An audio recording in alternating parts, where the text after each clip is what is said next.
I think a lot of people think of ministry, they think of something that all they see is standing up and telling people what you think.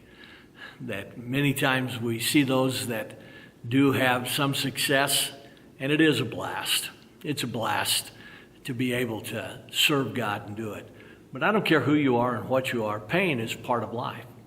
In fact, I would say that Christianity is not most known for making people happy and joyful and fulfilled, but in a cross. Jesus said, take up your cross and follow me. It's a symbol of Christianity in most of the world. I've traveled to over 24 nations, and I've spent time with pastors that regularly get beaten. I've been in countries where it's a heavy cost to be a Christian, and yet the people have probably more joy than in others because they're not allowing bitterness or anger to take them. They're not expecting everything to be a trip to Disneyland, but they're not surprised by the pain or the power. Ministry has its costs, has its pressures, but it also has its great privileges.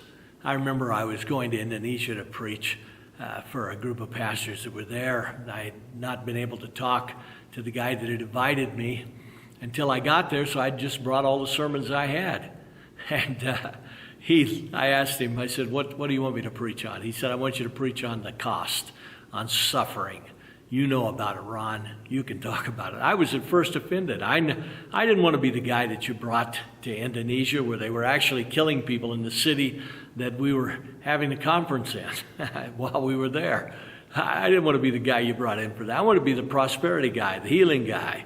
I want to be the guy that had the big happy church. Amen. But you know what? It hit me all of a sudden. At least I'm known for something.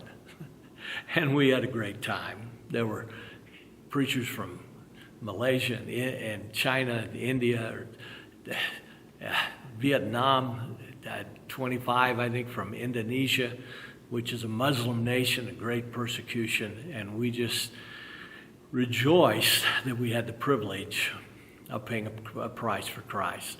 Everything that we do will be rewarded for, and the greater the price, the greater the reward.